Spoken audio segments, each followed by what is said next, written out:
la chance d'avoir aujourd'hui le plaisir d'accueillir la musique de Laurent Vacher, donc metteur en scène. Laurent, je vais va se présenter, va vous dire quelques mots, tu vas peut-être un petit peu pouvoir exposer ce que tu avais dit au cours du vendredi, et simplement vous dire que c'est quelqu'un, c'est un artiste pour qui le théâtre est un engagement quotidien. C'est un artiste qui a travaillé un peu partout, et entre autres aussi en Afrique.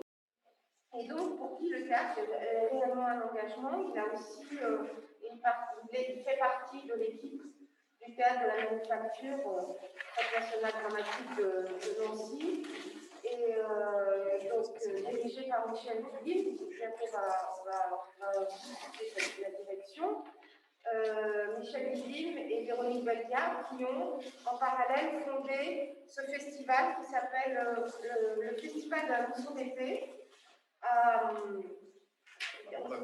Pont-à-Mousson, pardon, donc c'est en Lorraine, et qui est un festival international d'écriture contemporaine, extrêmement vivant, dans un lieu très, très beau qui s'appelle l'Abbaye des Promontrés, et où on a vraiment l'occasion donc, de découvrir des auteurs de tous les pays, et écriture contemporaine fort intéressante, et une sélection qui est assez, disons, très qualitative, je trouve, et donc exigeante, voilà, je n'ai pas mon mot, exigeante. Et c'est un festival qui est très agréable parce qu'on peut vraiment échanger, rencontrer, et donc il y a aussi une université dans le cadre de ce festival, donc pour les jeunes soit étudiants, soit futurs ou déjà auteurs ou comédiens ou metteurs en scène. C'est vraiment un lieu de rencontre et d'apprentissage formidable, et aussi on ne manque pas de faire la fête le soir avec encore des prestations artistiques et après simplement un verre et la danse. Voilà, donc on peut dire ça. Donc voilà, donc Laurent va lui-même vous dire quelques mots de son parcours, et ensuite on commencera le travail avec lui. Je vais corriger deux, trois petites choses que tu as dit, parce que je ne fais pas partie du CDL. Ah bon, oui, non. Ah non, pardon, excuse-moi. C'est parce que je te vois tellement présent là-bas. Non, parce que voilà, moi, je fais partie de l'équipe de la mousson d'été, du festival de la mousson d'été, avec Véronique à la Niche. Donc voilà, le festival de la mousson d'été, voilà, ça fait 25 ans qu'on fait découvrir des textes d'auteurs contemporains du monde entier, puisque c'est un festival qui est né un peu en réaction avec ce qui se passait autour de l'écriture contemporaine, parce qu'on trouvait avec Michel Guillim, il n'y avait pas beaucoup d'espace qui donnait une vitrine à tout ce qui s'inventait en matière de nouvelles écritures. Et on voulait, avec Michel, faire un festival qui soit à la fois très vivant, parce qu'on trouvait que les textes des jeunes auteurs souvent étaient lus de façon un peu marquante. Et nous, on voulait au contraire pouvoir donner un éclairage, quelque chose qu'on sentait dans la naissance de nouvelles dramaturgies, des choses importantes. Et très vite, on s'est tourné aussi sur l'international, parce qu'on a trouvé que c'était l'avenir, que c'était aussi très important de pouvoir aller chercher des textes en Amérique du Sud, en Europe, en Amérique du Nord, au Canada, etc. En Asie, etc. Donc on a tous les ans, on fait une édition qui est à la fois une vitrine pour des jeunes auteurs français, mais aussi, enfin européens, mais aussi pour les jeunes auteurs qui viennent, entre guillemets, du monde entier, ce qu'on peut faire en programmation, puisqu'on a quoi, on programme une quinzaine de lectures, quoi. Donc c'est vraiment un festival. Alors effectivement, il y a l'université d'été qui nous est complètement adressée, où pendant 5 jours, on est complètement en immersion avec des auteurs, des acteurs, des textes, et qui permet véritablement de découvrir ce qui se fait, enfin, ce qui nous semble, ce qui est le plus pertinent, ce qui se fait le mieux en ce moment, là tout de suite. Et donc voilà. Et ça, c'est une activité évidemment qui prend beaucoup, puisque il faut sélectionner les textes, etc. Organiser le festival. Donc effectivement, ça se passe à Pont-à-Mousson, en Lorraine, dans une grande abbaye. Et Et ce qui permet d'être dans un bâtiment aussi où on peut être tous ensemble. Et au-delà du côté université d'été, des représentations, il y a des spectacles, il y a des lectures, mais c'est aussi, ça permet cette circulation de bâtiments, de se rencontrer très facilement, de parler les uns avec les autres, d'échanger très simplement, de rencontrer des auteurs, de rencontrer des acteurs. Alors, l'université d'été, elle vous a adressé, mais il y a aussi des gens, des RP, par exemple, des gens qui travaillent dans des structures, il y a des gens qui sont intéressés pour découvrir. Enfin voilà, c'est en réalité, c'est une université qui est très ouverte. Il n'y a pas non plus 50 000 places, puisqu'on emmène 80 stagiaires tous les ans. En tous les cas, si ça vous intéresse, vous allez sur le site de la notion d'été. Et je ne serai pas déçu, c'est absolument passionnant.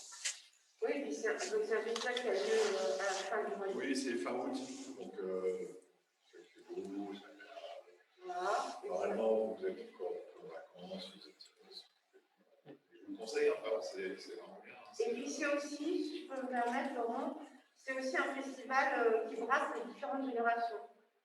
Oui. On a quand même souvent des gens un peu plus âgés, qui ont déjà fait un peu leur parcours, qui viennent à la notion d'été. Ben voilà, c'est qu'on regroupe tous les gens de différentes générations qui sont passionnés ou qui sont très intéressés sur l'écriture contemporaine.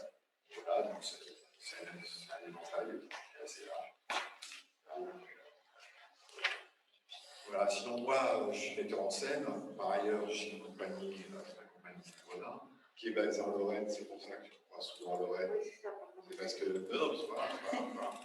Aucune importance. Et du coup, c'est-à-dire que voilà, c'est une base, comme je disais, c'est-à-dire que j'ai un travail à la fois de création, je crée des spectacles, mais aussi je suis beaucoup investi dans ce qu'on appelle des travaux de territoire, notamment dans des zones de la France, qui ne sont pas forcément des grands axes de la culture et du spectacle vivant, et de faire des spectacles qui puissent aussi circuler dans des communes qui ne sont pas forcément équipées de grands théâtres, pouvoir avoir une forme de théâtre qui soit facilement adaptable à tout type de salle. Voilà, en plus de toutes autres choses que je fais, des spectacles, des CDR, des choses comme ça. Oui, et ouvrir dans les chemins de la culture, ou même du théâtre, tout simplement. Oui, et toujours à des avec. populations qui ne sont pas toujours. Pour qui c'est pas toujours accès, c'est pas toujours facile. Ouais. Donc, du coup, c'est un travail, c'est un choix que moi j'ai fait. Voilà. C'est pour ça que je disais que le théâtre, c'était quand même un engagement chez toi et au quotidien. Voilà. C'est comme ça que ça va arriver en Afrique, d'Amérique du Sud, divers et variés comme ça. Et l'écriture contemporaine, je vais glisser tranquillement vers le sujet petit à petit qui m'intéresse. C'est-à-dire que moi j'ai une formation d'acteur, j'ai été formé rapidement chez l'école de Jacques Lecoq. Puis très vite, j'ai eu la chance de jouer assez vite sur pas mal de productions, pas mal de créations. Et très vite, je me suis rendu compte que ma place d'acteur sur un plateau n'était pas forcément exactement là où j'avais envie d'être. Et pas exactement, je ne me sentais pas si bien que ça sur un plateau. Mais par contre, mon envie de théâtre, ça a été énormément importante.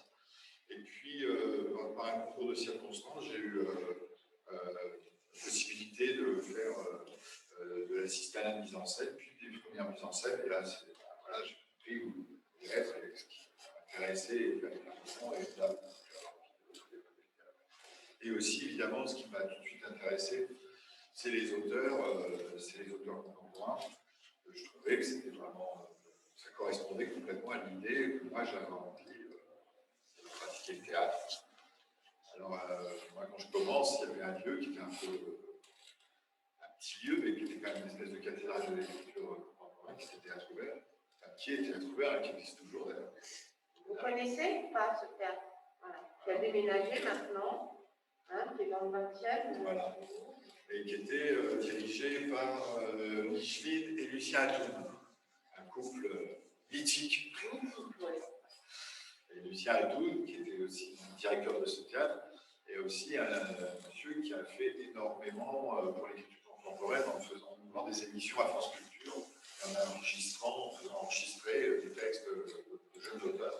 Et ça a été véritablement une vraie vitrine pour plein d'auteurs.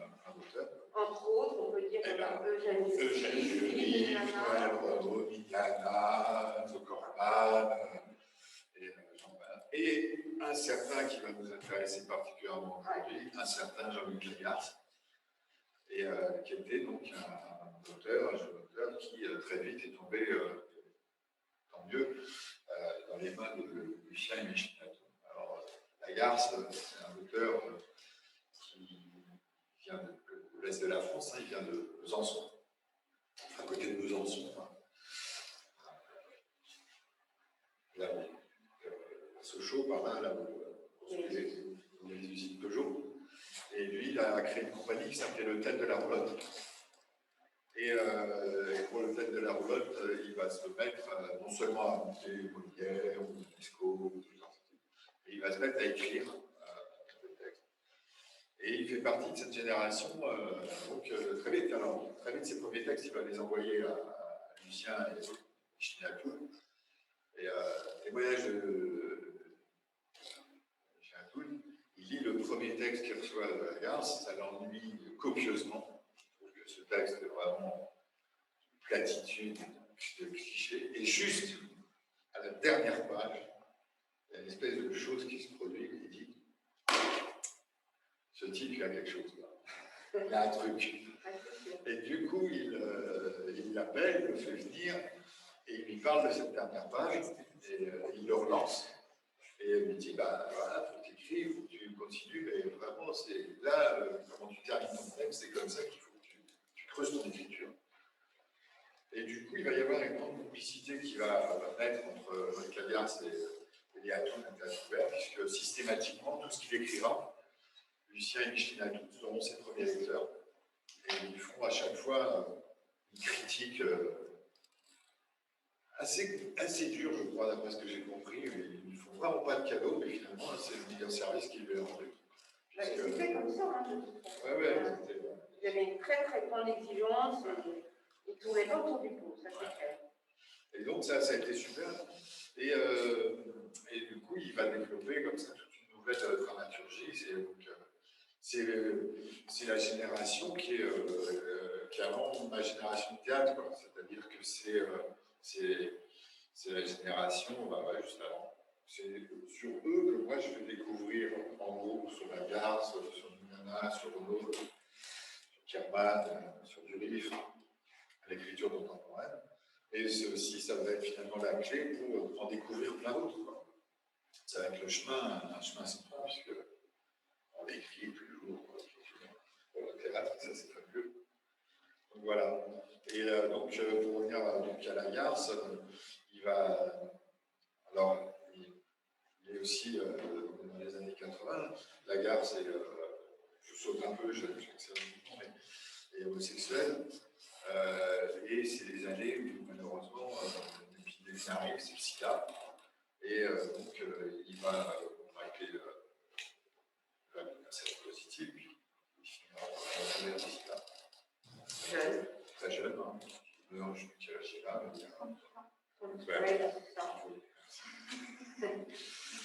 Et donc, voilà, c'est assez impitoyable parce que c'était la première. Il a fait partie, comme Bernard-Marie Comtesse, d'ailleurs. Ils ont vraiment. On fait partie de la première vague de l'épidémie du sida, où la thérapie, tout ça n'existait pas, hein, tout ça n'était pas encore au point.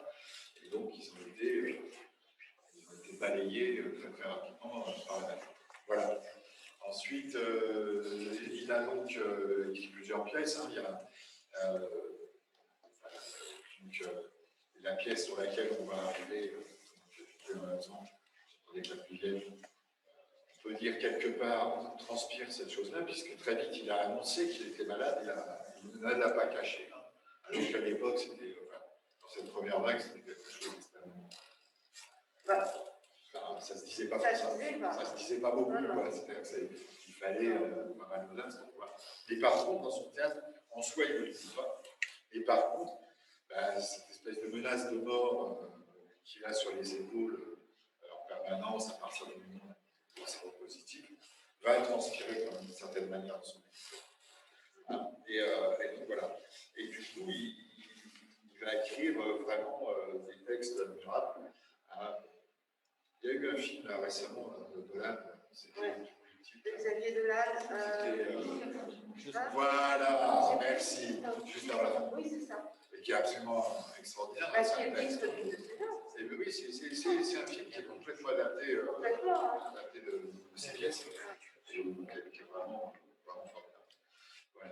C'est-à-dire que donc, le théâtre, on va dire, pour ceux qui sont au cinéma, c'est vrai que c'est intéressant de lire ces textes et de voir ce film. Ouais. De toute façon, il a même lui réalisé un petit film, je crois qu'il est disponible sur YouTube, que vous pouvez aller voir. C'est une espèce de montage sur des souvenirs d'enfance, sur des choses. C'est assez beau, c'est très poétique, ça ressemble beaucoup à son écriture. C'est une chose comme ça, très fine, très belle. Voilà.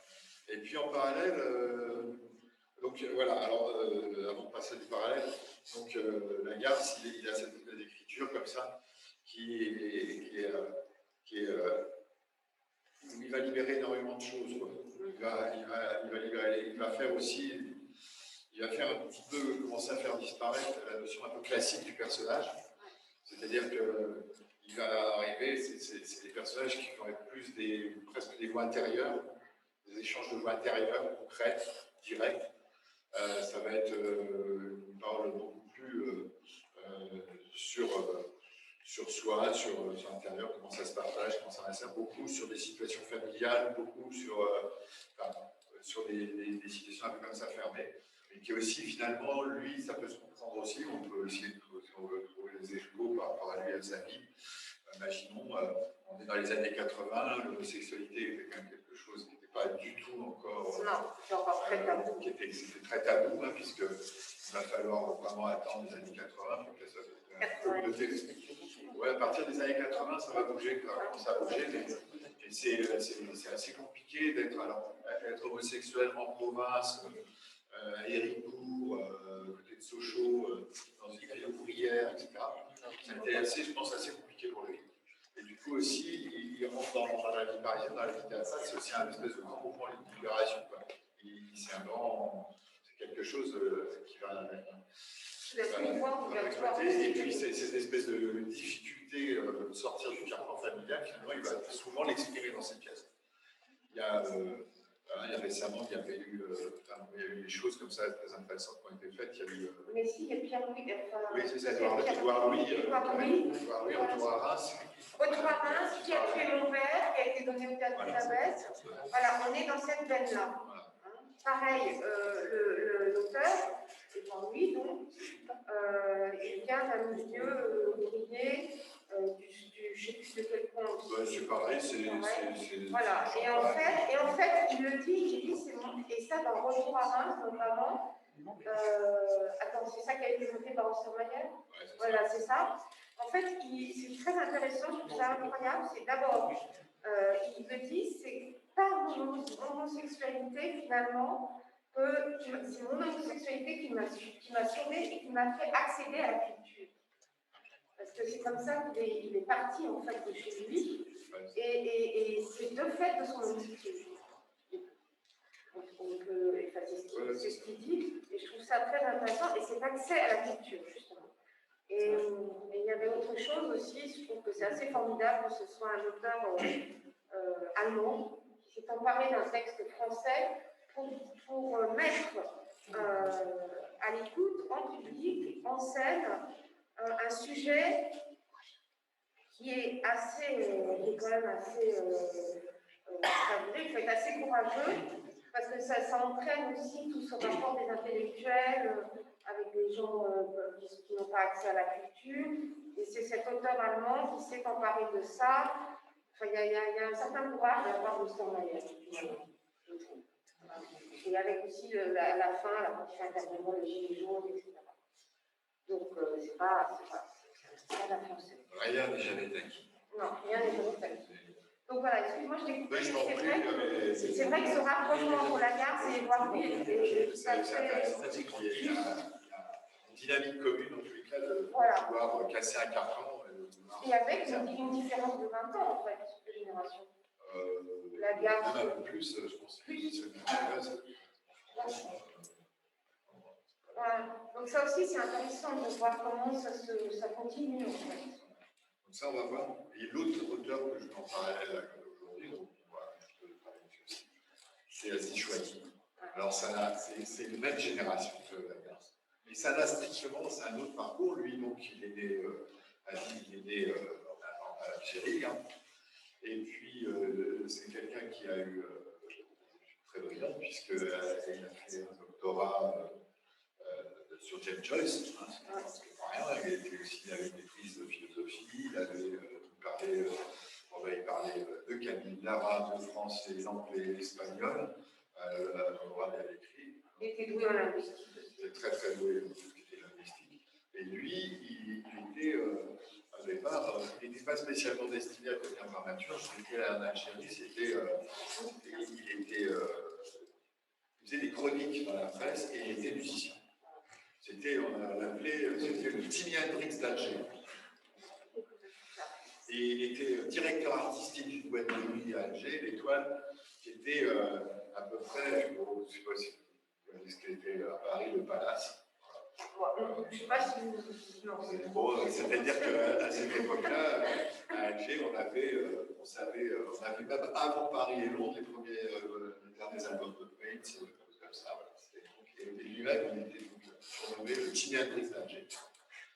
Et puis, en Algérie, il s'est passé des politiques assez violents, puisque il y avait un espèce de mouvement intellectuel comme ça à Alger, qui n'était pas valable dans tout le pays, mais qui était vraiment sur Alger, qui était assez fort. Et puis, en même temps, il y a eu la montée de l'intégrisme religieux. Et avec ces élections qui ont été gagnées par le FIS, le Front islamique du salut, et que le gouvernement a ensuite annulé.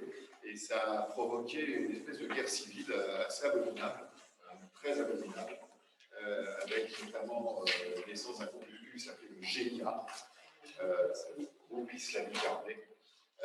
Et donc, Aziz, en tant qu'intellectuel, en tant que personne comme ça,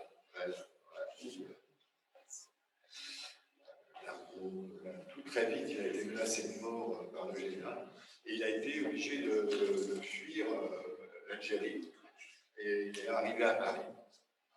Et là, il avait écrit un premier roman qui s'appelle Baya.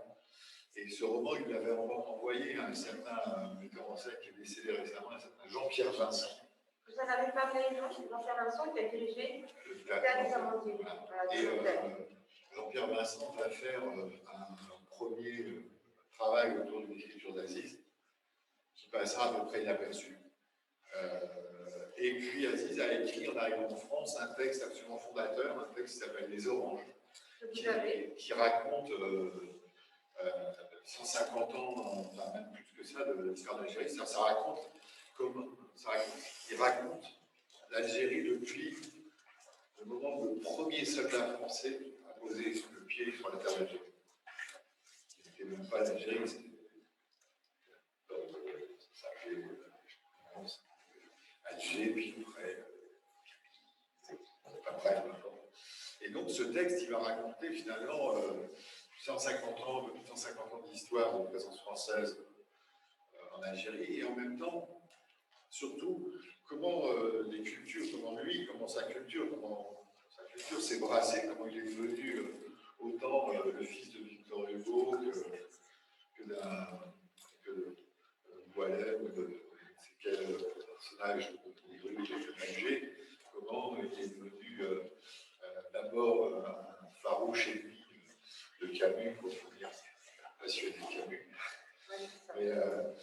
Mais voilà, et puis surtout, c'est par le théâtre en France, il va trouver un moyen d'expression et de pouvoir raconter aussi à la fois ses souffrances en tant qu'exilé politique et en même temps développer toute une nouvelle dramaturgie très pertinente, très moderne, avec évidemment, comme il est énormément de musiciens, on va le voir tout à l'heure, un rapport au rythme, un rapport à la langue, un rapport au son comme ça qui est assez fort, et aussi à ce qu'on les musiciens appellent, ce que les musiciens, notamment le blues, le jazz et tout ça, appellent le groove.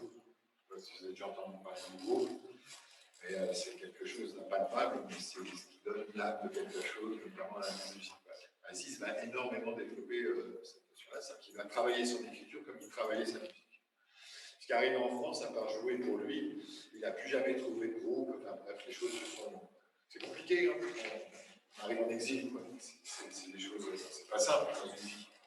C'est des traumatismes, c'est des chocs culturels, et puis en plus, arriver en France, qui avait été quand même le pays colonisateur, etc. C'est-à-dire que lui,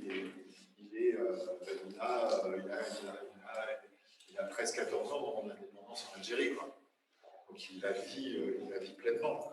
Il a des oncles, il a des cousins qui se sont investis, combattus contre les soldats français pour l'indépendance de l'Algérie. Il est très impliqué familialement et ça.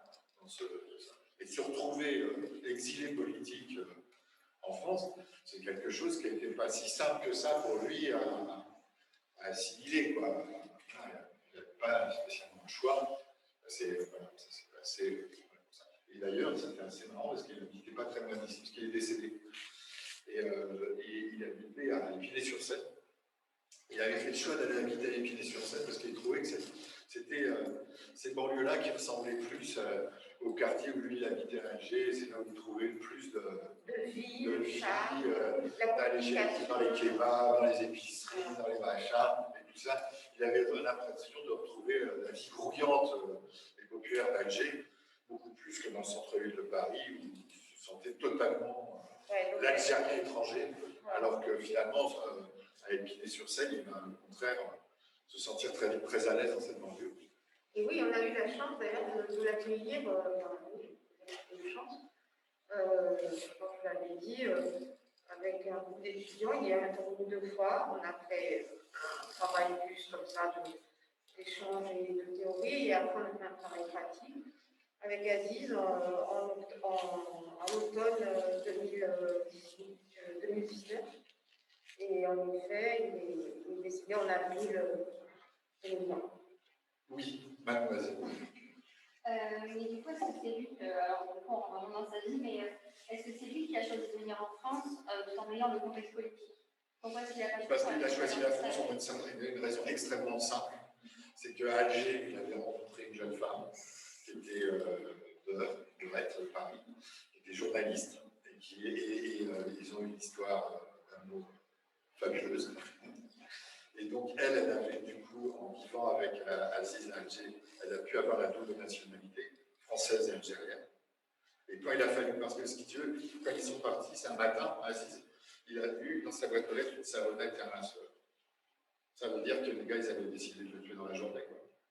Donc ils sont partis tout de suite, il est monté chez lui, il a pris Yasmine, ils sont partis à l'aéroport et ils sont arrivés en France. Et c'était le seul pays où il pouvait aller parce que eux, comme ils s'étaient mariés, lui, il pouvait profiter de la double nationalité de sa femme, de Yasmine. Tu vois, et du coup, c'est comme ça qu'ils sont retrouvés, tu vois, que le choix de la France, dans cette espèce de rapidité dans laquelle il a fallu réagir, ça s'est imposé. Il n'a même pas eu quelque part à choisir. C'était obligatoire. C'était la maison qui voulait. Ouais, ils sont partis vraiment. Leur nom était affiché dans les mosquées, quoi. Hein, c'était vraiment. Voilà, il faut imaginer à cette époque-là, à Alger, c'était tous les intellectuels, Ouga, tout ça, un dramaturge algérien qui était assassiné à cette époque-là, les musiciens, les poètes, les journalistes, les comédiens du Théâtre national d'Alger, c'était égorgé. Enfin, ça a été. Voilà, Très sanguinaire. c'était quand même très fort, quoi. Et donc, Aziz, il va développer une dramaturgie des pièces de théâtre. Moi, j'aurai le bonheur et la joie de mettre en scène les Oranges, de mettre en scène aussi. Parce que moi, je commande souvent des textes aux auteurs. J'aime beaucoup ça, le travail de commande aux auteurs. Donc, la rébus, le portefeuille. Et puis, on a fait aussi des travaux un peu comme ça, parallèles sur des expérimentations autour de l'écriture, avec des jeunes, des lycéens, avec des étudiants aussi. Et puis, ensuite, il va rencontrer un certain Jean-Louis Martinelli, qui va être un personnage directeur du théâtre, aussi du directeur du théâtre Monterrey. Il a succédé à Jean-Pierre Vincent, et Jean-Pierre Vincent avait succédé, quand même, je veux dire, à Patricio. Voilà, c'est le Patricio. Quand même 3 metteurs en scène différents. c'est des énormes boutiques et il faut quand même avoir un peu de capacité à remplir leurs villes qui sont assez énormes. Et puis Aziz, il va devenir l'auteur associé de Mon Terrain Entier pour toute la direction de Jean-Louis Martinelli. Jean-Louis Martinelli va lui commander régulièrement des textes, des pièces. Martinelli mettra en scène, mais pas seulement. Il invitera aussi d'autres metteurs en scène, comme Yannis Melia, à venir monter le texte d'Aziz. Et puis, moi, je devais faire Esperanza à Nanterre, et puis ça ne s'est pas fait pour des caisses, je ne sais pas quoi, enfin, peu importe. Souvent, les histoires de production, c'est compliqué. Et puis, du coup, Aziz est devenu vraiment un auteur. Il a aussi développé une œuvre romanesque. Donc, ça, je le conseille, notamment L'Étoile d'Alger, qui est un roman qui est juste sublimissime. Bayard, c'est un roman. ça a été réédité, vous m'avez dit à l'époque. Ça a été réédité il y a 2 ans, 3 ans. Oui, parce qu'il m'avait dit, tu sais, c'est réédité. Voilà. Ça vient d'être réédité. Et puis, c'est un très beau roman. Bayard, ça parle, en gros, il parle de sa mère. C'est-à-dire que Aziz, il n'a jamais connu son père. Et il a vécu entouré de femmes. Et sa mère qui était institutrice à Alger. Et donc, voilà, c'est un peu, il parle beaucoup de ça. Sans en parler directement, il parle beaucoup de sa rapport à toutes ces femmes qui étaient autour de lui, de ses tantes, ses cousines, sa mère, etc. Et après, il va écrire L'Étoile d'Alger, il va écrire Oleg, il va écrire Arrobase, il va écrire, j'en oublie un, je crois, je sais plus quel. Ça va me revenir. Et puis sinon, il va développer donc, toute une œuvre théâtrale, les oranges, il va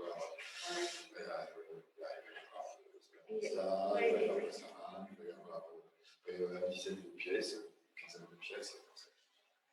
La pièce qui se passe aussi dans les HLM. Une virée.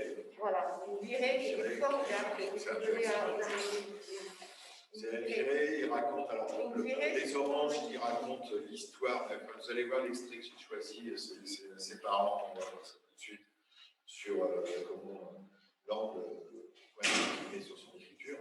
Sur une virée, c'est vraiment, il raconte le désespoir d'une génération, d'une jeunesse qui n'a plus rien à faire, qui est coincée entre l'islamisme et la crise sociale, le chaos social, quoi.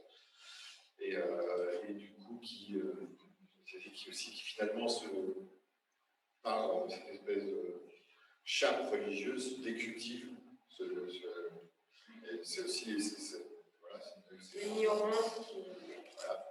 Et puis ensuite, il va développer chape religieuse politique. Voilà. Il faut le préciser. Mais donc, c'est le parallèle avec la garde, c'est-à-dire que Aziz, il a un engagement politique, vraiment, un engagement, je dirais, d'une personne de l'exil, une parole d'exilé, une parole très politique. Et la garde, lui, il casse un carcan très familial française, milieu plus ouvrier, protestant, voilà, une espèce de carcan où lui, enfant, adolescent, énormément étouffé. Et il y a une écriture, c'est vrai que, comme tu dis, c'est 2 univers très différents, et ces 2 univers très différents, en effet, tu l'as souligné dans l'écriture même, c'est-à-dire qu'on a une écriture beaucoup plus développée, disons, chez Lagarde, dans son langage, les mots, les phrases, etc., et presque romanesque, en fait. Et très, en fait, ce sont des paroles qui sortent de l'estomac, du ventre et de la douleur de l'âme. Et il y a une espèce de, il y a une violence, mais douce, en fait, chez Lagarde. Alors que chez Aziz, on est dans un langage beaucoup plus, disons, écorché. Frontal, fragmentaire, extrêmement fragmentaire, sonore et plus abstraite en fait, on pourrait dire. Enfin, elle est abstraite aussi chez Lagarde, mais différemment. Et par contre, dans les deux, on est quand même sur l'écriture, une écriture sociale, une écriture de l'intime, dans les deux en fait. Et voilà, très direct chez Aziz. C'est une parole très directe, très frontale, alors que chez Lagarce, elle est plus, disons, elle est plus en méandre. Plus littéraire. Voilà, littéraire. C'est plus littéraire dans le sens classique du terme. Dans le sens même classique si, du terme. vous allez voir, c'est quand même une forme de modernité. Voilà. En fait, elle les prendre en termes classiques. Voilà, en fait, moi je trouve, tu me diras parce que je connais beaucoup les mouvements, mais je trouve que l'écriture de Lagarde, elle a cette espèce d'enveloppe, se disant classique, mais en fait, elle n'est pas comme ça. Non? Voilà. Alors que chez Aziz, on est plus dans quelque chose de plus moderne, si je peux dire. C'est-à-dire que c'est un petit peu Aziz, il avait dans sa génération d'auteurs algériens, il avait même un petit peu, c'est un peu facile et un peu une espèce de langage un peu comme Céline a maintenant ce roman, cette espèce de langage qui serait soi-disant un langage très populaire, quoi. Mais en réalité qui est extrêmement écrit et extrêmement ciselé, qui est du faux populaire. C'est du, vous allez voir, c'est vraiment, c'est très concret, c'est très rude, c'est très drôle. C'est extrêmement travaillé. Et c'est très très travaillé. Donc ça peut passer comme un langage parlé, comme un truc. Même si quelque part dans le rendu ça doit arriver à quelque chose comme ça. Mais en réalité, vous allez voir, c'est pas si évident. Et d'ailleurs, quand on le dit, on voit. Et ce que je voulais ajouter peut-être, c'est qu'en effet, dans ce que tu dis, Laurent, parce que tu compares à Céline, comme Céline, il y a dans ces textes une diversité de langues, de registres de langue énorme. Donc on peut passer à une langue très directe, très populaire, et tout d'un coup à une langue beaucoup plus travaillée, classique, qui évoque d'autres écritures plus anciennes, donc littéraires. Donc on est vraiment dans ce mélange-là, dans cette fragmentation de situations, d'écriture, on est moins chez Lagarde. Aziz, je veux dire, par exemple, une journée d'Aziz, ça pouvait être un énorme temps d'écriture, hein. Et puis après, il allait se poser dans un kebab, il écoutait les gens parler, les expressions, comment ça parle, ou et puis on partait et il disait pendant 5 heures Aristote. Et du coup, c'est un mélange de tout ça, quoi.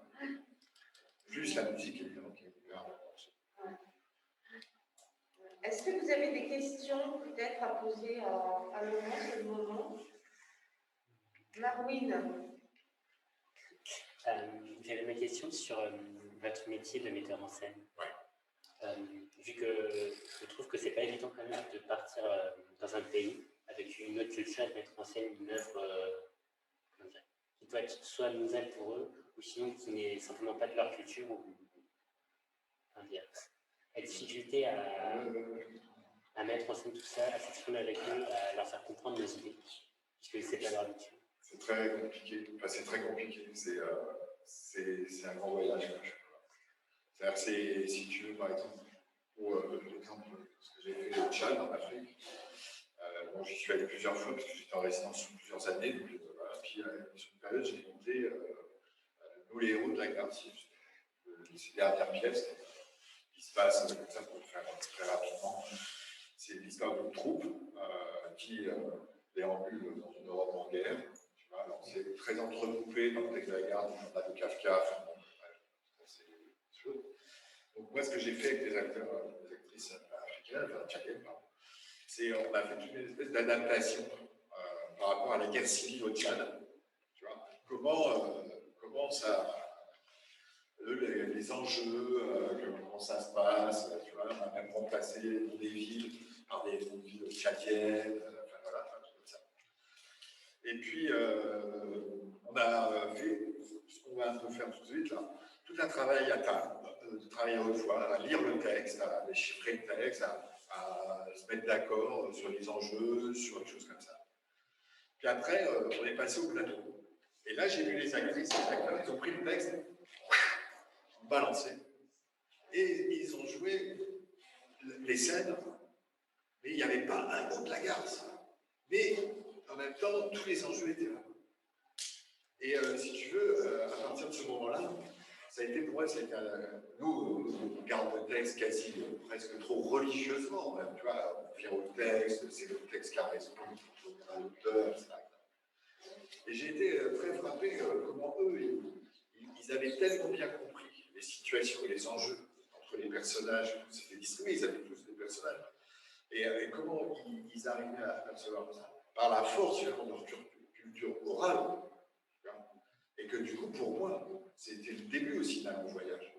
Parce que du coup, c'était aussi ce qui était intéressant, c'est comment eux, ils traduisaient les enjeux, comment eux, et du coup, c'est vrai que ce que j'ai dit aux actrices, aux acteurs, j'ai dit, il faut que vous m'emmeniez chez vous, il faut que vous m'emmeniez dans vos bars, il faut que vous m'emmeniez dans vos quartiers, que je vois comment ça bouge, comment ça vit. En plus, ce qui était très troublant, c'est qu'on avait une langue commune qui était le français. Mais voilà, mais moi je ne suis pas propriétaire du français. Personne n'est propriétaire du français. Tout le monde parle français. Personne n'a possession de cette langue. C'est un élément d'ailleurs. Aziz, il en parle dans un interview où il en parle très très très bien. Où il dit justement, mais le problème c'est que quand nous, Algériens francophones, cette langue nous appartient autant qu'elle peut appartenir à un petit français comme moi. Tu vois, il y a pas, alors en Afrique, c'était vraiment tout blanc. En plus, historiquement, c'est quand même la langue du colonisateur. Quoi. Ça aussi, c'est un poids. D'ailleurs, c'est assez marrant parce que quand il y a les fêtes à Djamena, tu vois, quand il y a les fêtes sur les francophonies, tu avais plein d'intellectuels et d'artistes tchadiens qui ne voulaient absolument pas participer à ça. Parce qu'ils disaient que non, c'est comme s'il fallait qu'on se rattache, parce qu'on parle français, qu'on se rattache à un événement français, comme si on avait encore un attachement par rapport à la France. Non, c'est faux. Nous, on parle français. On parle français au Tchad, du français tchadien. Et cette rupture-là culturelle aussi, du coup, avec les acteurs sur lesquels il a fallu travailler, et que moi, je comprends. Quand j'ai travaillé en Amérique du Sud, le fait qu'on travaille en espagnol, c'était différent, c'est presque plus facile. Parce que finalement, moi j'étais obligé de, tout de suite, je savais que j'avais un chemin à faire vers cette langue et vers eux par rapport à ça. Alors que quand je suis arrivé en Afrique, comme on parlait la même langue, j'avais l'impression que c'était beaucoup plus simple, beaucoup plus acquis. Et finalement, pas du tout. Pas du tout. C'est beaucoup plus. Et puis en plus, tu portes, même si ça fait maintenant, tu vois, depuis 1960 que les indépendances se sont faites avec les pays, mais il y avait toute cette coopération qui était quand même un transfert de la colonisation sur la coopération, qui était quand même très fort. La présence française en Afrique, c'est un truc, c'est énorme, quoi. C'est vraiment. Tu vois, donc, aussi, du coup, tu te reprends tout ça, quoi. Tu te reprends. En plus, on prenait la pièce de la Garce, on était sur. Les guerres civiles au Tchad, la déstabilisation du Tchad, la création du Tchad, qui est complètement à voir avec la colonisation. Donc tu te reprends tout ça toi-même. Et en plus, tu as des acteurs, des actrices qui souvent venaient du ballet national, donc des gens qui ont une culture du corps que nous, on n'a pas. C'est-à-dire qu'eux, ils traduisent physiquement les choses, ils ont une souplesse du corps, ils ont une souplesse de leur outil corporel, que nous, on passe toujours par l'intellect. C'est la tête, on va de la tête au corps. Eux, ça ne passe pas du tout pareil. C'est le corps qui parle. Oui, c'est le corps qui te donne. Et donc, eux, ils utilisent, parce que depuis leur naissance, ils ont appris les danses traditionnelles, c'est facile. Enfin, maintenant, c'est le mouvement, et il fait partie de leur culture. On dit toujours par cliché, l'Africain danse bien. Non, c'est pas qu'il danse bien. C'est qu'il danse comme, parce que ça fait partie de sa culture, ça fait partie de sa vie, donc il danse facilement, il danse aisément. Et c'est pas. Tu vois, donc, petit français que tu arrives là, tu te prends tout ça à la tronche, et il faut que tu travailles avec ça, il faut que tu comprennes ça. Oui, c'est un moyen d'expression. Par exemple, aussi, il n'y a pas de théâtre, il n'y a pas de bâtiment de théâtre. On travaillait dans des cours de concession. Donc on pouvait travailler que la lumière du jour. Il y avait des gros problèmes électriques. Toujours des gros problèmes électriques. En Afrique, c'est beaucoup Donc, les représentations, ça se fait l'après-midi, en plein jour. Et c'est très vivant, c'est très roman. On n'est pas dans des représentations religieuses comme en France, où nous, spectateurs, on a à peine le droit de bouger, on peut rire, on peut pleurer discrètement, on peut à peine bouger. Là-bas, ça bouge, t'as une qui cavale, ça met trucs, ça va, ça vient. Les acteurs, ils jouent, ça. Comme ça, c'est une très belle anecdote, c'est que j'aime beaucoup, il y avait une scène d'amour, tu vois, puis il y a un couple qui se séparait, enfin, tu vois, qui n'était pas encore complètement séparé, mais qui sentait qu'il y avait besoin de gaz. Et à un moment donné, tu as la comédienne qui disait à son partenaire un truc, et, voilà. Et il y a une spectatrice qui s'est levée, si tu veux, c'était spontané, ce n'est pas du tout pour perturber la représentation. Elle dit, mais lui dis pas ça, ça va mal se passer pour toi après. Et tu sentais que ça partait complètement, le rapport à la représentation. C'est-à-dire que c'est pas du théâtre, donc du coup, la façon de jouer, la façon d'être sur le plateau, la façon, tout ça, c'est très très différent. Ouais, Laurent, si on peut dire, par rapport justement au texte en Occident, en Afrique, c'est vrai que le théâtre, proprement dit, n'a pas une forme très définie, et qu'en fait, ils sont plus dans la culture du conte et du récit. Et c'est quelque chose qui se transmet et donc qui reste ouvert et assez souple, c'est-à-dire qu'on peut rajouter quelque chose, on peut en enlever. Et le rapport au public, tu me diras peut-être que c'est une bêtise, et le rapport au public me semble aussi dans cette mouvance-là, c'est-à-dire que le public tout d'un coup peut intervenir. Tu vois, il intervient, il y a une interaction, etc. Et c'est pas en France, tout d'un coup, ça se prend un peu tout le monde si quelqu'un parle comme ça à la scène. Non, il y a quelque chose qui est mouvant et qui est interactif spontanément. C'est dans leur. Donc il n'y a pas la rigidité et la séparation en fait. On peut dire que c'est vraiment un rassemblement, un rituel. Enfin, il y a cette connotation encore très forte. D'une façon concrète, non? Oui, et puis le public, l'état d'esprit du public, voilà. Déjà, t'as pas. Alors, voilà, donc c'est ça. Les familles, elles viennent avec les enfants. Voilà, elles ne viennent pas, il n'y a pas de babysitter. Donc, non. Ça arrive avec des petits mots comme ça, qui ne comprennent rien de ce qui se passe devant. Donc forcément, c'est du bruit, ça bouge, ça se passe des choses. Et ce que je voulais te dire, oui, c'était ça, c'était aussi Marie. Ça répond aussi. Parce qu'après, du fait d'être un metteur en scène qui vient de l'Occident, etc., le rapport au public. Très différent. Donc, c'est ça aussi que vous posiez, je pense. C'est-à-dire comment ça se passe. Par exemple, le soir, quand on jouait, alors on a fait un petit montage électrique, tu vois, avec des spots, ça.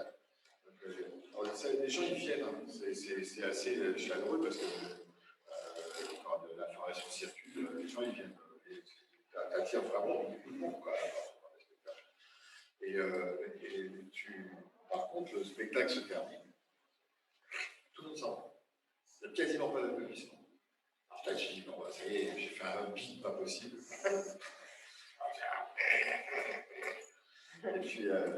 Et puis finalement, pas du tout, c'est parce que c'est juste l'horlogie de la ville. Le soir, il faut faire gaffe, les villes deviennent dangereuses. Enfin, donc, il faut vite filer, il faut vite rentrer chez soi. Il y a du gros, il faut aller les coucher. Et donc, tout le monde disparaît. Et puis après, tu rencontres, tu croises des gens au hasard qui étaient là sur la vie, qui étaient là au spectacle, qui t'en parlent, ils sont super contents. Pas du tout le côté. En Amérique du Sud aussi, c'est pareil, c'était au Paraguay, tu vois. Et c'est pas mal là-bas, c'était pareil, quoi. Le public, c'est pas du tout le même public, c'est aussi pareil. C'est pas tout à fait le même, parce que là, il y a le théâtre, il y a le bâtiment de théâtre. Mais c'est un public quand même beaucoup plus bruyant, qui intervient, qui rentre, qui sort, qui revient par coca, mais ça suit complètement. Ça suit complètement, quoi. C'est-à-dire que ça vit en même temps complètement. C'est pas du tout très vivant. Et en plus, ce que je me suis aperçu aussi en ces voyages-là, c'est que c'est que nous, on porte une espèce de tradition théâtrale, un peu comme Pierre Coltès, comme les poutres, doigts, pèse bien lourd. Or, les artistes de théâtre africains ou sud-américains, ils sont contre faux. Ils n'ont pas tout ça, ils n'ont pas tout ce carcan. Donc ils passent, eux, ils n'ont pas des codes esthétiques, codes de jeu. Excuse-moi, je Oui, non, mais du coup, j'ai une question, enfin, du coup, je me réactualise. Est-ce que du coup, ça n'a pas été compliqué de vous adapter à la manière de jouer des acteurs? Parce que du coup, c'est un artiste qui sont très au niveau du corps et que nous, on est très différents en France. L'adaptation du texte de la glace, elle a été différente. Du coup, comment est-ce que vous avez fait pour vous adapter?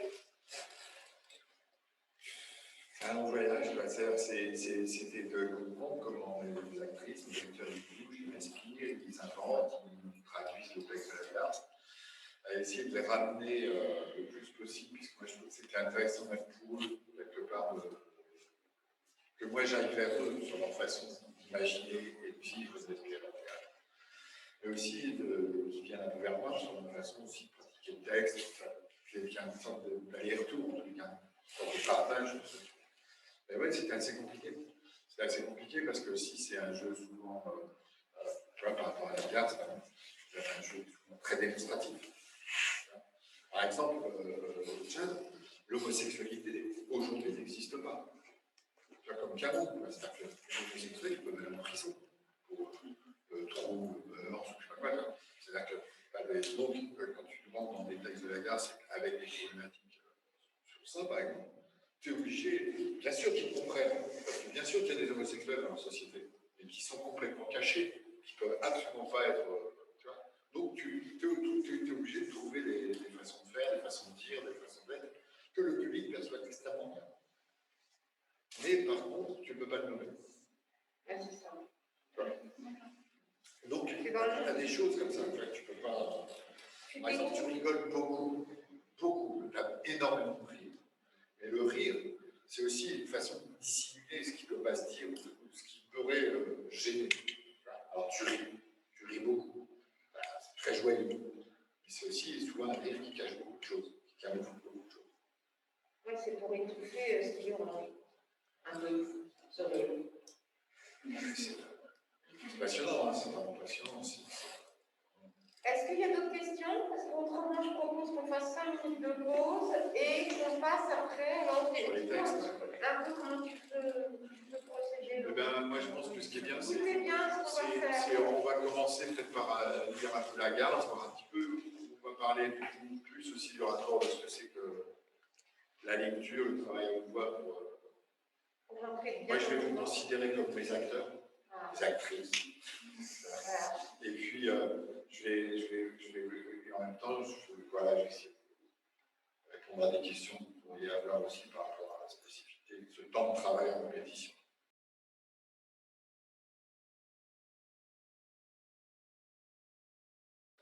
Il nous quitte, il nous laisse, c'est nous qui toujours là, toutes les 5, c'est nous, toutes qui l'attendons. Toutes ces années perdues, restées bloquées, épuisées, là. Mais c'est son père qui quitte. C'est leur histoire à tous les deux, leur séparation et la violence de leur séparation. Et nous ne comptions pas, nous n'avons plus jamais compté. Nous attendions toutes ces années. Nous attendions, mais nous ne comptions pas. Il n'a jamais eu de souci de nous. Il n'avait que faire de nous. Et tout ce temps, toutes ces années jusqu'à ce jour, son retour, le temps se passe loin de nous, il ne peut ignorer notre inquiétude. Il ne peut s'en moquer. Oui, il sait cela. Il ne peut ignorer combien nous sommes perdus et arrêter là, sur nous-mêmes et désespérés de l'attendre. Il ne peut pas ne pas savoir et ne jamais donner de nouvelles, par message, jamais. C'est un crime de sa part. Je dis cela, une sorte de crime. N'avoir que faire de la vie de ceux qui vous aiment, c'est une sorte de crime. Je ne sais pas. Je crois cela. Merci. Merci beaucoup. Il y a deux, trois petites choses. Vous pouvez vous asseoir si vous voulez noter. Si effectivement, vous avez compris ce que vous avez corrigé, il y a la ponctuation très précise. Car si il y a des auteurs, comme par exemple Varina, qui va tirer tout ce qui est ponctuation. Il y a y en a qui va Renault, dans une certaine période aussi, qui a la population. Mais la carte civile, il l'avait précisément. Il lui a fait des retours à la famille, il lui a fait ces choses-là.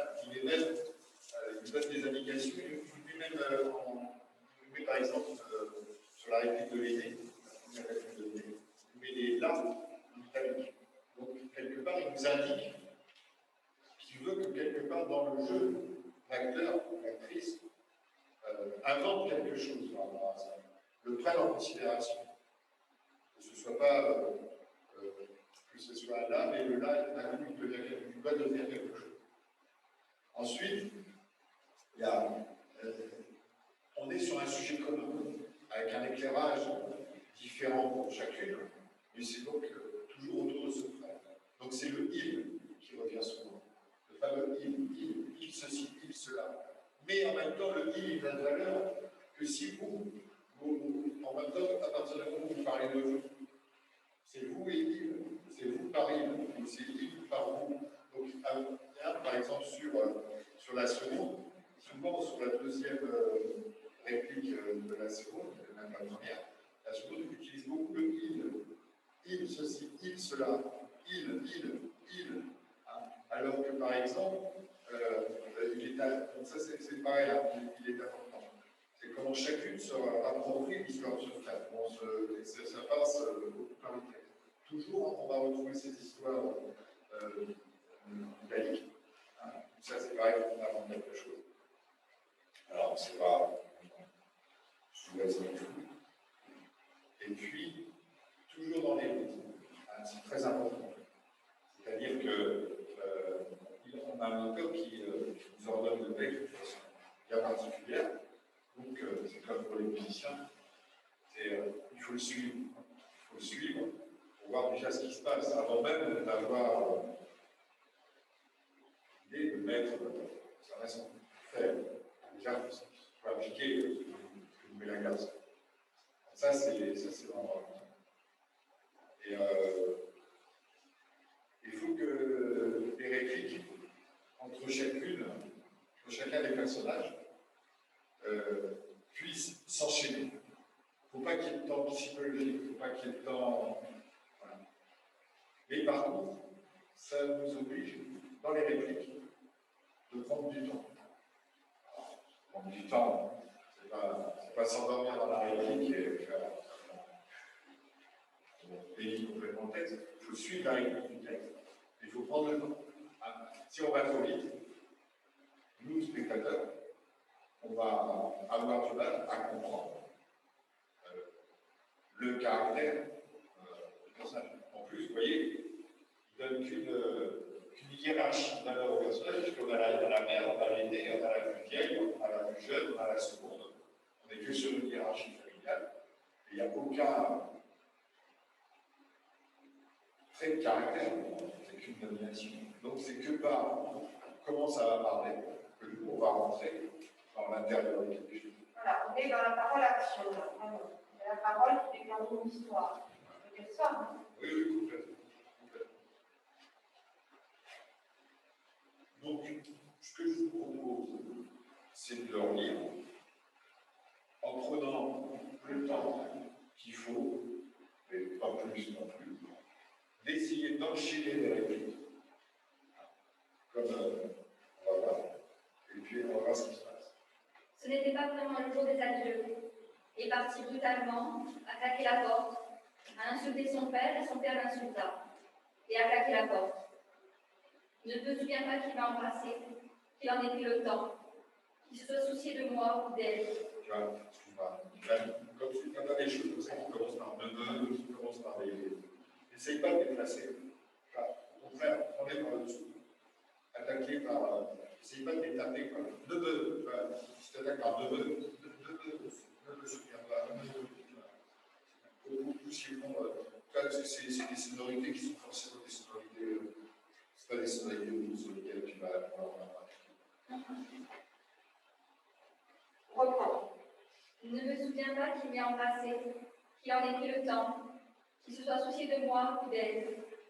Celle-là, sa mère, ne me souvient pas. Même de sa mère, il ne se souvient pas. Et pas plus encore. Pas le souvenir que j'en garde et pas plus un mot. Ou un sourire. Il ne nous voit pas. Il ne se soucie pas de nous. Et jamais ce que nous avons toujours pensé. Depuis. Et jamais il ne parut se soucier de nous.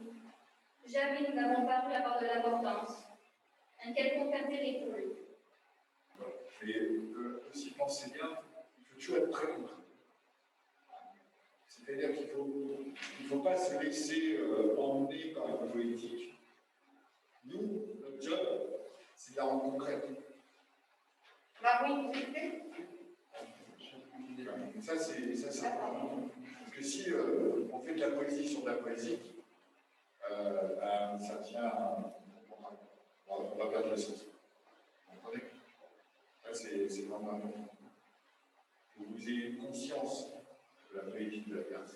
Et vous concrétisiez. Ça soit concret. Que tout soit.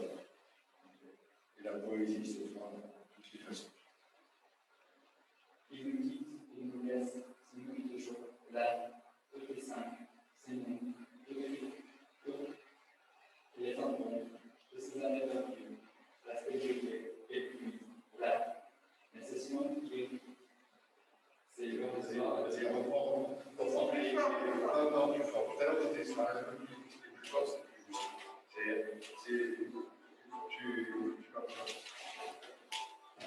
Il nous quitte, il nous laisse, c'est nous qui toujours. Là, tous les cinq, c'est nous. Et est en monde, de ces années perdues, la stabilité, et puis, là, mais c'est son père qui quitte, et l'on restera à côté de nous. Leur séparation est violente, c'est leur séparation qui ne nous conduit pas, que nous n'avons plus jamais compris. Nous étendions, toutes ces années, nous étendions, mais nous ne nous conduisions pas. Il n'a jamais eu de souci de nous. Il n'avait que faire. On découvre ça. Taisez-vous, ne dites pas cela. Laissez cela. Je ne veux pas entendre ça. Tout ce temps, jamais il ne donne de nouvelles. Tout ce temps, il ne fait que ce qu'il n'a que pas de nous. Il n'écrit pas un mot, un message. Est-ce que nous ne touchions pas plus que cela? Est-ce que nous n'avons pas plus de valeur que cela? Non, ça ne dit rien. Est-ce que tout ce temps, il ne pensait jamais à nous désarroi? Car nous étions dans le désaccord. Nous étions dans le désaccord. Et il ne peut ignorer que nous sommes perdus et que nous l'avons. Alors, je te dis. Voilà, ce que je disais tout à l'heure par rapport au groupe réalité. Vous avez vu, on a eu l'échange, par exemple, entre la seconde, la plus jeune, la mère, puis ensuite la seconde. Là, ça a été. Si on le fait comme ça, on a presque l'impression que vous êtes juste répartis du texte et qu'il n'y a pas de caractère qui sort. Vous voyez? C'est là où il faut qu'on soit concret. C'est-à-dire que, alors, je ne sais pas comme ça, on ne pas, mais voilà, j'ai en charge la mère. Il faut que je prenne une idée de comment il perd ça, comment ça part. La seconde, visiblement, c'est la plus proche de lui. On a l'impression. La petite, c'est celle qui est le plus loin de lui. Donc, il faut qu'il y ait tout de suite un point de vue. Si on enchaîne les choses, on va voir tout à l'heure le prochain point. On a l'impression que finalement, ce serait qu'une seule répartition de texte. Au revoir. Je veux bien que tu reprennes la position dans le désarroi. Car nous étions dans le désarroi. Nous étions dans le désarroi et il ne peut ignorer que nous sommes perdus et que nous l'attendions. Lorsqu'il partait, lorsqu'il était plus jeune encore, les autres fois, lorsqu'il partait et qu'il revenait quelques heures plus tard, ou après plusieurs jours, parfois, il ne pouvait pas se trouver. Il savait, il nous voyait. Il voyait nos visages lorsqu'enfin il repassait la porte. Il voyait nos visages. Il nous voyait l'attendre. Il savait notre inquiétude. Son père même, à peine, d'une manière imperceptible. Son père un peu lui disait cela. Son père même lui faisait comprendre. Je crois cela. Je ne me souviens pas très bien, mais je crois que même son père s'inquiétait de ses disparitions et lui disait son soulagement de le voir de l'autre. Il ne pouvait pas l'ignorer. Il voyait la fête que nous faisions. Le bonheur que nous pouvions avoir à son retour, c'est l'esprit. Il ignorait l'inquiétude. Il ignorait cela. c'est cela. Et il y a toujours notre grande souci.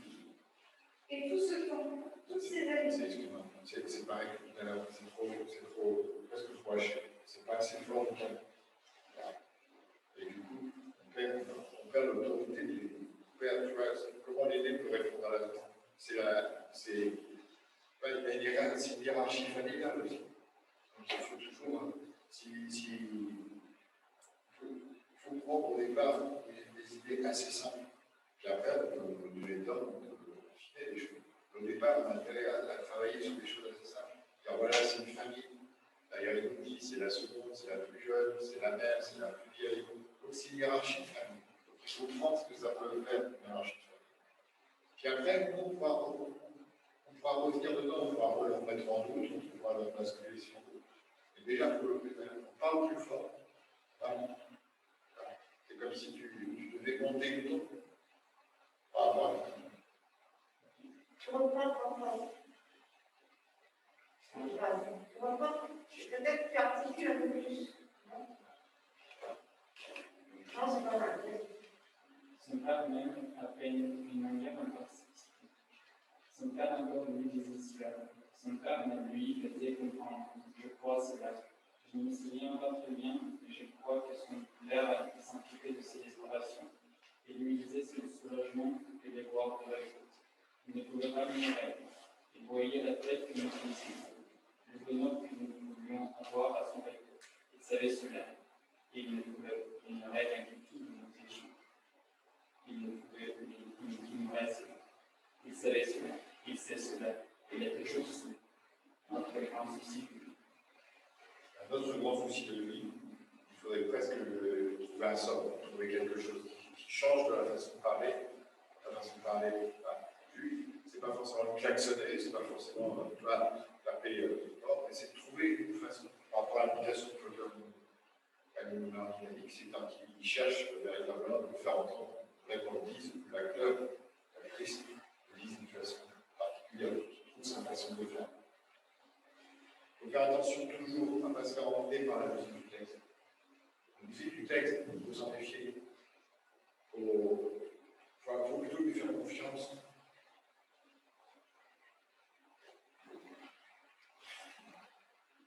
Il faut concrétiser les paroles. Il faut que ça soit concret. Si c'est concret, ensuite, de toutes les façons, l'auteur, comment il a ordonné les sonorités de ses mots, comment il a choisi la construction de ses phrases, forcément, c'est ça. Vous comprenez ce que ça veut dire concret?